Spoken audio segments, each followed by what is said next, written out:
Yes, indeed. I enjoy it. Sorry, a little cough there. That's all right. That sinus infection still coming after me.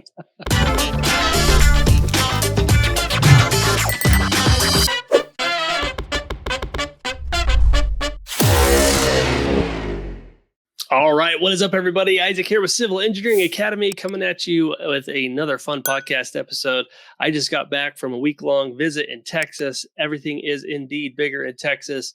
I actually had a nice big sinus infection there too, and it was bad. But you can hear it in my voice a little bit, and came back with some nice drugs to help get me off the sinus infection train.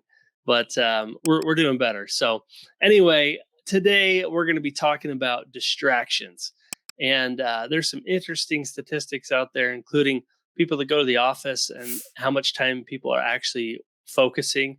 And the average is actually only 3 minutes that office workers can focus at one time before you get distracted by a bunch of other stuff. So today's episode, I wanted to bring my brother Mark on. We're going to talk about distractions, how to avoid them, and maybe some tips so that you can be less distracted and really focus on your studies at hand. It could be FEPE, or it could be work related or school related as well. So let me bring Mark on and we'll chat all about it. And it's be coming up right after this.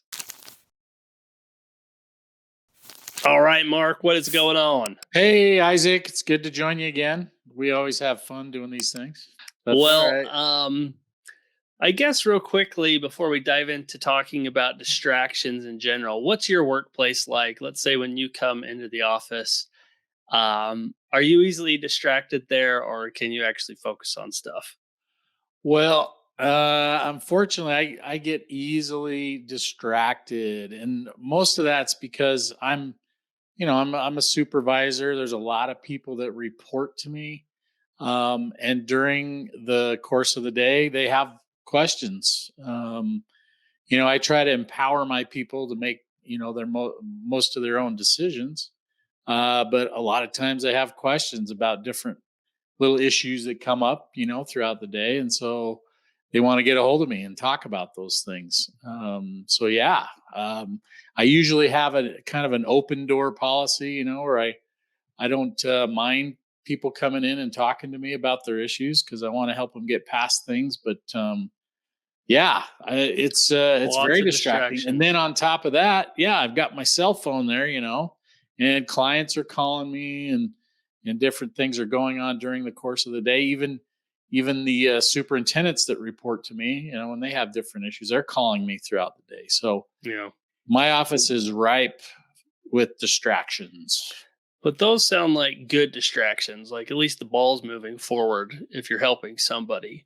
Oftentimes, if you're using a cell phone, it's usually because, some app or program wants your eyes on the phone, right? Which isn't really helping you. So if you put it in those terms, then my distractions are work related in the office. I'm not being distracted, by Facebook or whoever's Instagram or Twitter or any of those things. I'm not a real big social media guy anyway, and so those kind of things never bother me. But I do have I got a to-do list myself, and it's tough to get that to-do list done with I'll call them internal type distractions that get me.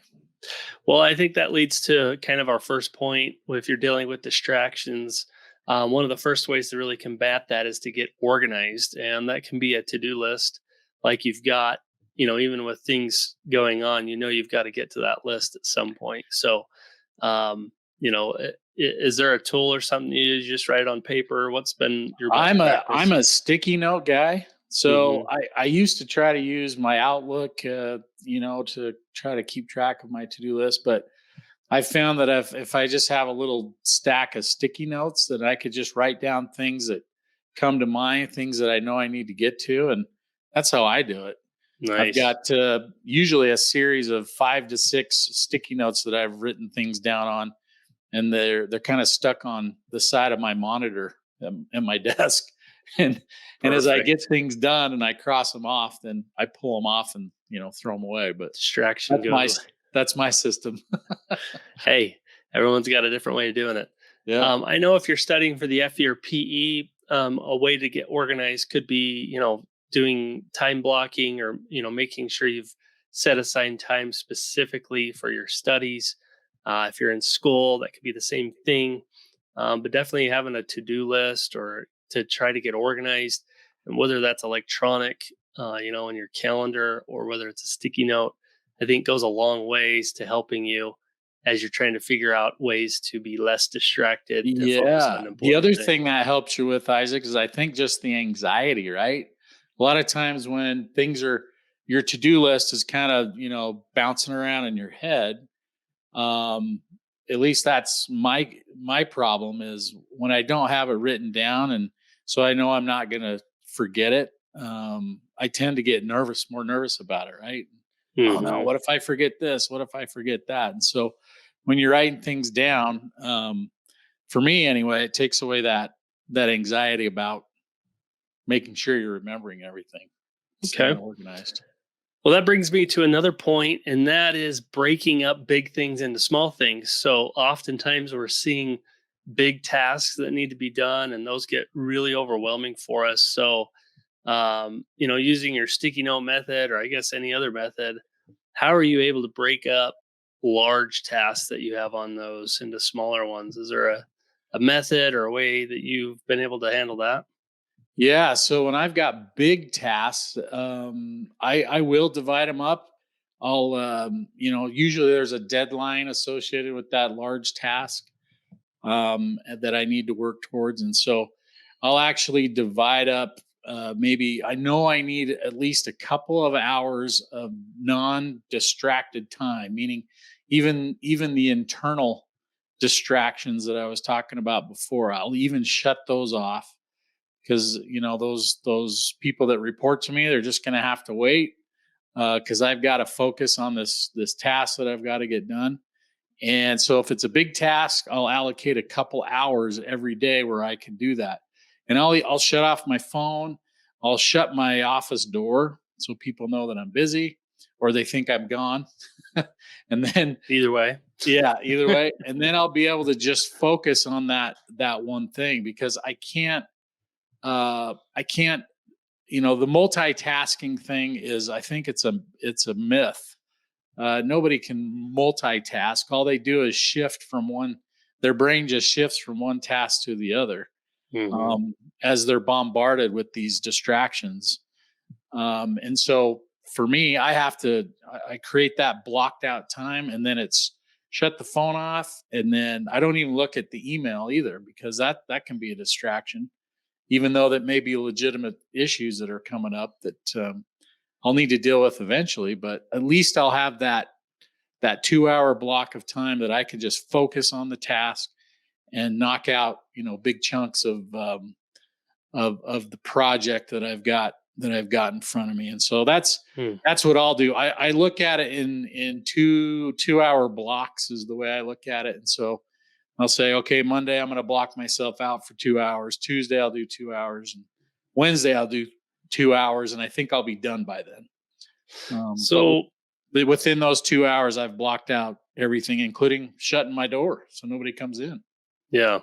So it sounds like, and this is another tip, is that you've set up an environment for you to be successful with study or whatever the task is at hand. If people are preparing for the FE or the PE exam, how important is it for them to set up some sort of environment for them to find a place to study and whatnot? Oh, I think it's essential. I mean, whether we're talking about a project that I may have at work or studying for a test, it's all the same mental focus, the same type of mental focus and mental effort that you have to direct towards your studies or your project, whatever you're doing. And it's just if you can't shut your brain off to everything else in your environment and just focus on the task at hand, on the curriculum at hand, if you're studying for the test, man, you're setting yourself up for failure, because that's when you can learn. That's when you can focus. That's when your brain can really concentrate on the curriculum, is when you don't have any of those other distractions. And so setting up an environment like you're talking about, a lot of us are busy. We've got families, we've got kids, we've got, spouses, and so we have other responsibilities. And so, it's important, and work responsibilities too. And so it's just important to be able to carve out that time.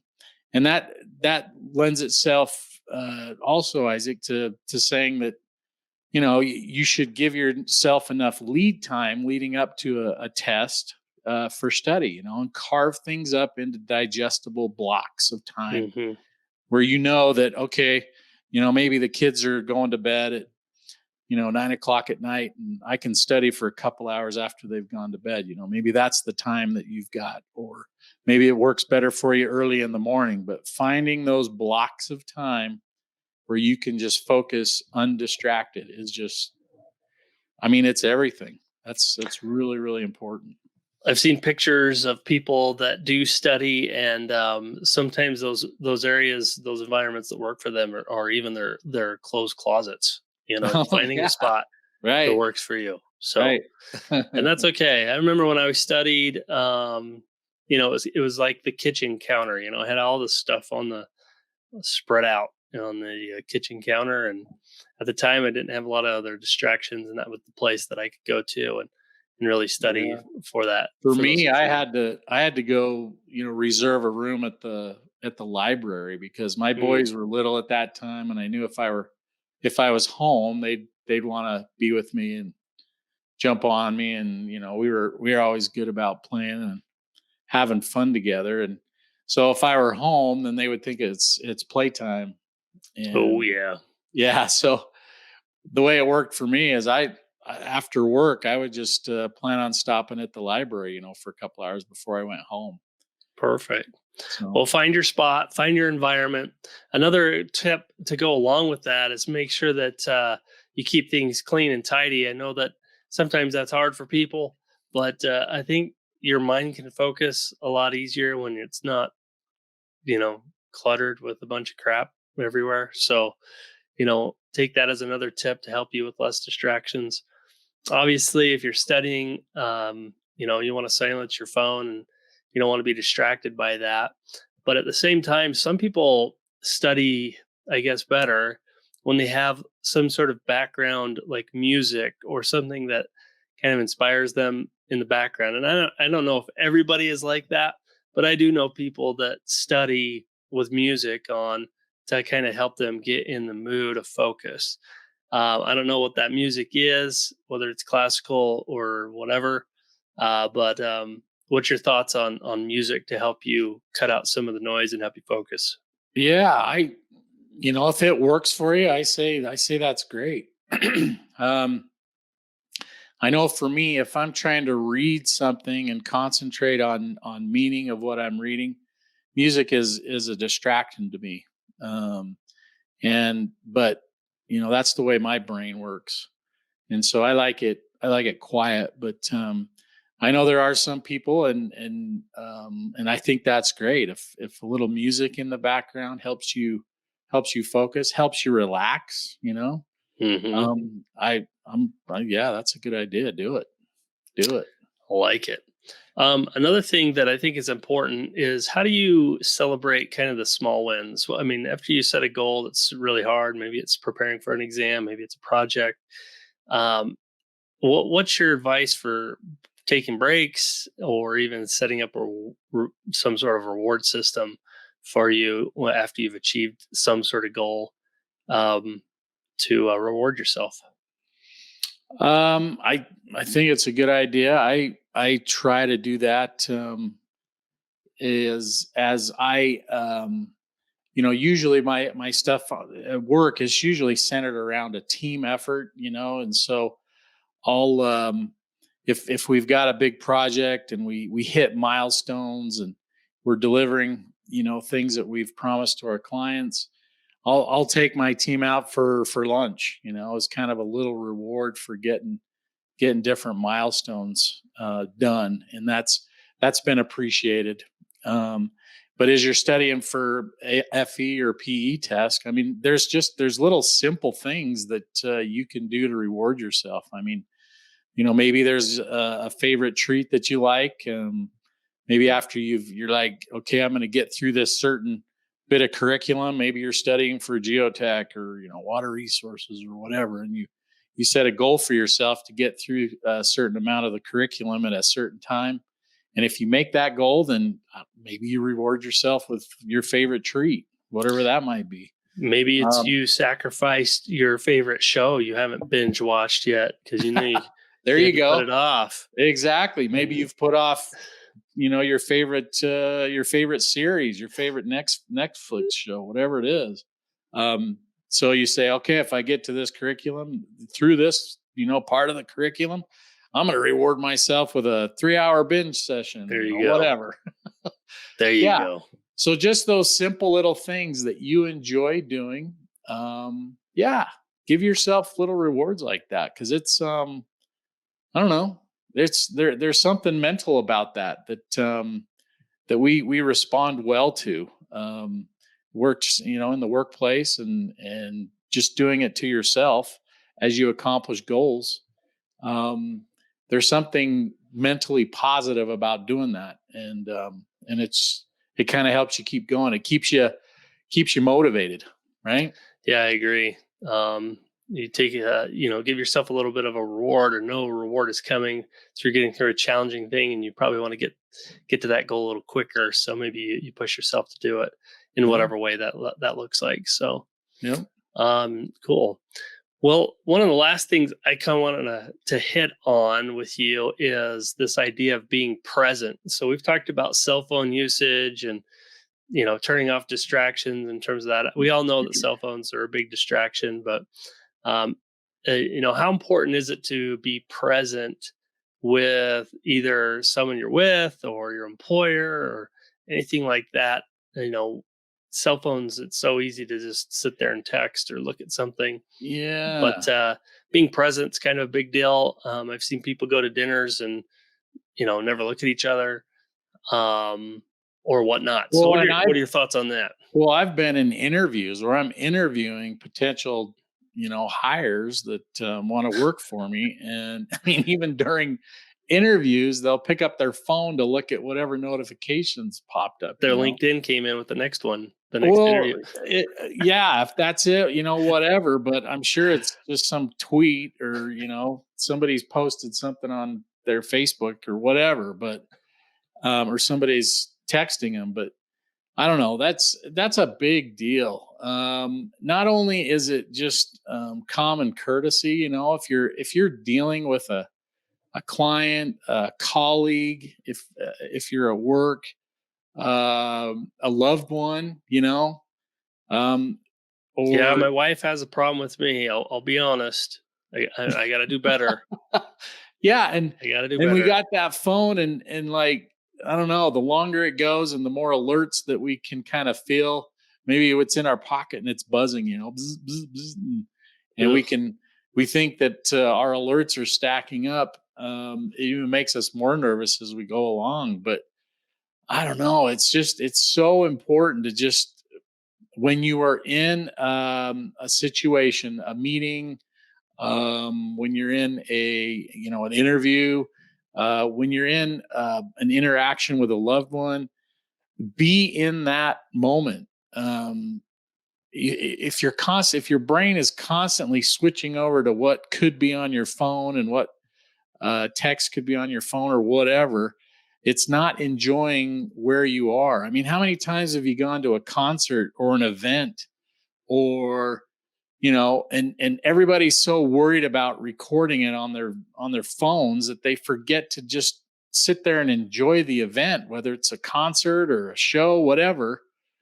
They're so worried about having their phones out and recording things that they can't be present and enjoy it.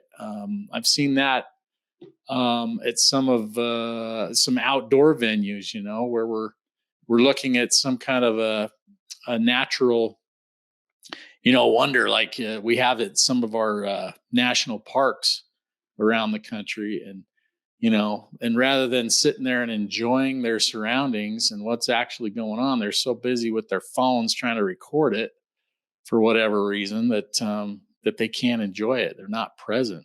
Hmm. Um, and so that affects your studying too. If you're trying to study for your tests, that can be a big issue. If you've got that time that you've blocked out, be present. Just focus on what you're doing at that time. Yep. But yeah, I don't know, Isaac. It's a hard deal because we're just all of us are in an environment where we've just got so many distractions that you've got to consciously block some of those things out, especially if you're in an interpersonal kind of an interaction scenario, a meeting, an interview, conversations with loved ones, and you got to get good at just not worrying about picking up that phone. Yep. You can always lose it like I do, and then you don't have that problem anymore. Just lose it in the house. Yeah, yeah, that's one way to deal with it. Find it a few days later. Yeah, that's right. Well, awesome. Well, I think we've given some great tips for people. Distractions are everywhere. Hopefully, with these tips, we can help you improve your studying, your study habits. Obviously, if you need additional help, definitely come check us out at civilengineeringacademy.com. Mark and I put together the FE course, the Ultimate Civil FE Review course, if you're preparing for that. And you can find that at civilfereviewcourse.com. We also have a PE review course at civilpereviewcourse.com, and tons of free resources on our YouTube channel. So definitely check us out. Thanks for listening to us. If you haven't shared this with a friend, please consider doing it. We love getting the word out about this, and it's always fun to do. So, Mark, thanks for doing this, and I'm sure we'll see you on another episode. You bet. Looking forward to it already. All righty. Talk to you later. Bye. Yeah.